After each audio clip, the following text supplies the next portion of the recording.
Good morning to you, our dear viewers, and welcome to this live broadcast of the Senate this morning. It is a live broadcast coming to you from the Senate chambers.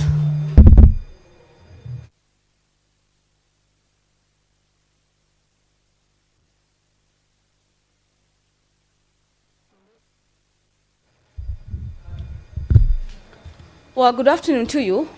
Good morning. The day is seemingly moving fast. It is already 9:12 in the AM this morning. This being a Wednesday sitting of the Senate this morning, convened for the Senate to investigate and determine the matter facing the governor for Nyamira County, Governor Nyaribo, who was impeached by the County Assembly of Nyamira.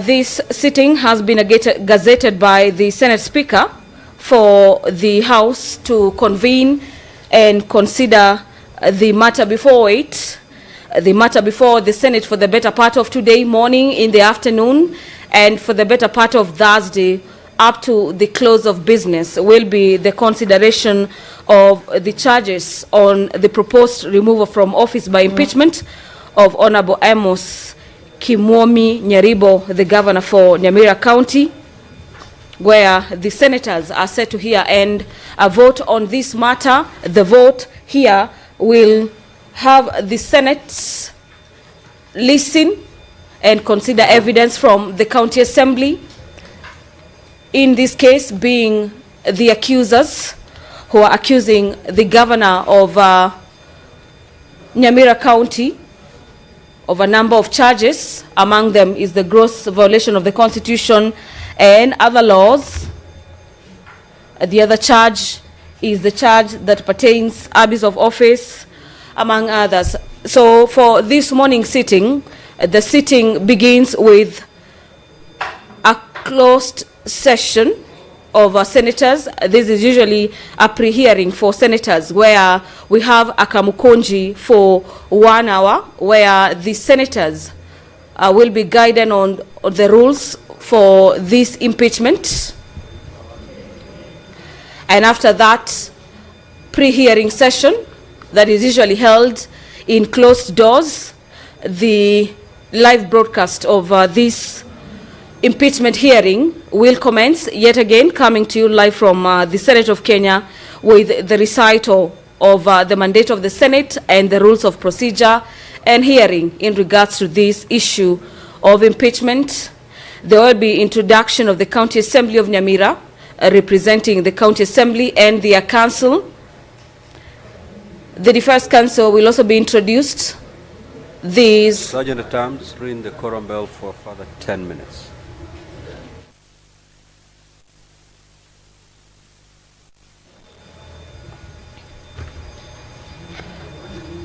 Well, the Speaker of the Senate, Honorable Amason Kingi, currently presiding over the business of the Senate this morning, whose major business is the consideration of the impeachment of Nyamira County boss, Honorable Nyaribo, has added an extra 10 minutes. This is a 10 minutes leeway for senators to make their way into the chamber this morning, to allow for the proper curation of the House for the commencement of business before it.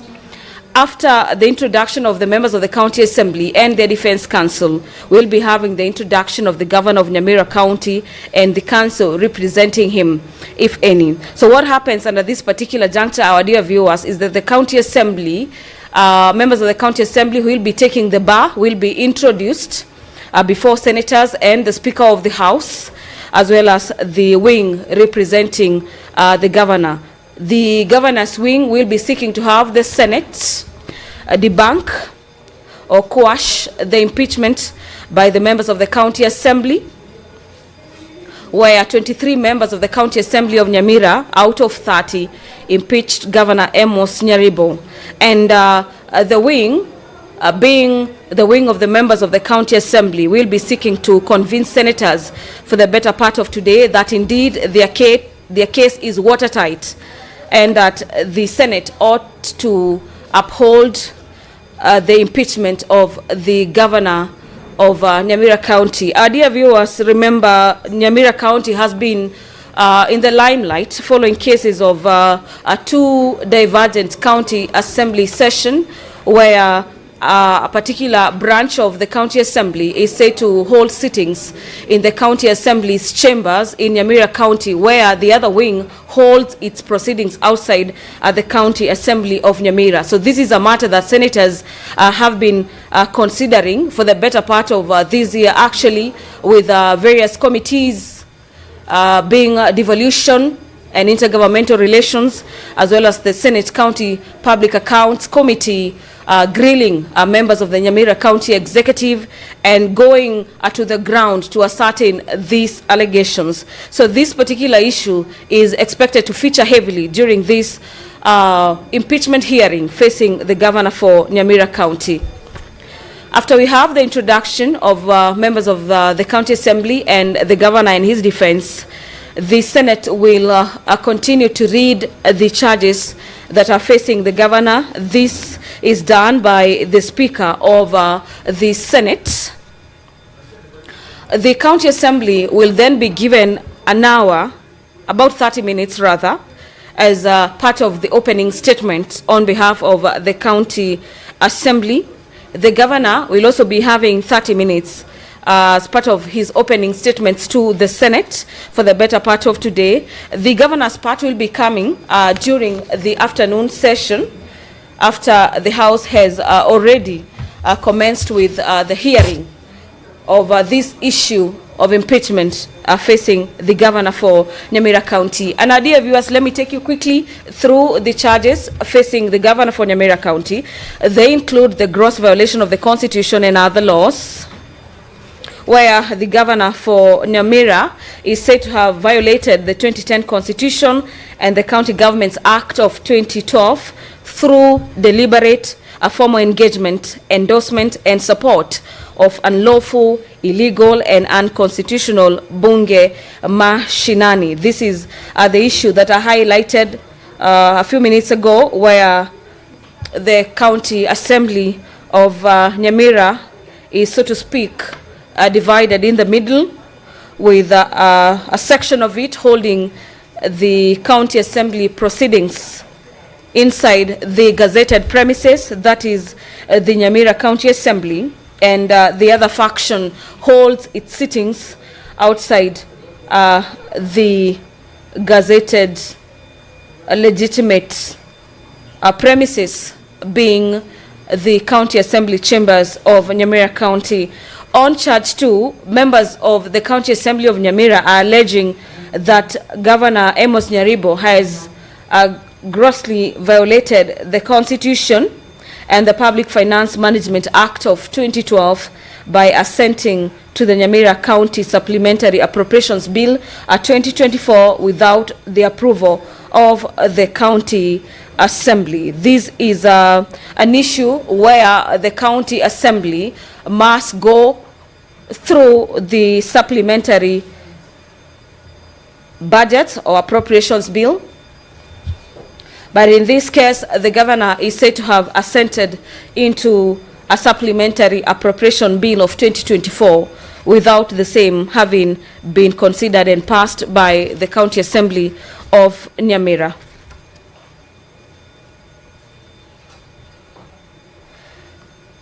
The governor is also being accused of failing to appoint the chairperson, secretary, and members to the Nyamira County Public Service Board. The quorum has been achieved. Allow me to hand you over. Enjoy your viewing. Clerk, you may proceed to call the first order.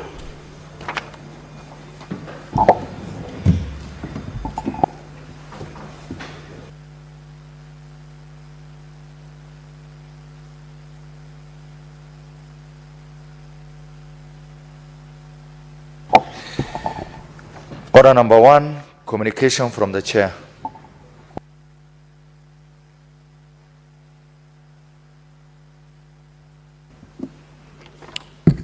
Senator Sotsi and company, kindly take your seats.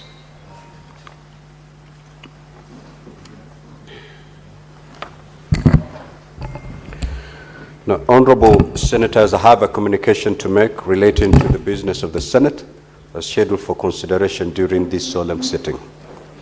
You will recall that at the sitting of the Senate held on Thursday, 27th of November 2025, I appointed today, Wednesday, 3rd December 2025, and tomorrow, Thursday, 4th December 2025, as the days when the Senate will hear the charges for the proposed removal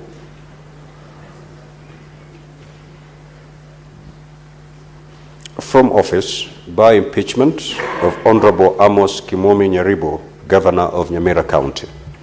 Via Gazette Notice number 1761-3 dated 2nd December 2025, I notify the general public that pursuant to Standing Order 81B2 of the Senate Standing Orders, the Senate shall investigate the proposed removal from office by impeachment of the Governor of Nyamira County in plenary. Consequently, a hearing program has been prepared and appended to the order paper for today that highlight the various activities to be undertaken in the hearing. Now, honorable senators, in accordance with the schedule of activities for an impeachment hearing in plenary, the Senate will hold a closed-door preparatory session to deliberate on the management of the investigation. The objective of the preparatory session is to ensure that the process is conducted seamlessly, concluded timeously, and in line with the requirements set out under the Constitution and the standing orders.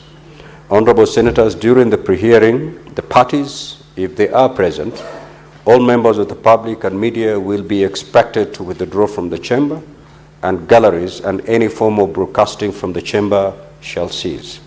Consequently, I now direct the parties, all members of the public and the media to withdraw from the chamber, and the galleries and any form of broadcast from the chamber to cease forthwith. In accordance with the hearing program for an impeachment hearing in plenary, the open session will commence at 10 a.m. I thank you.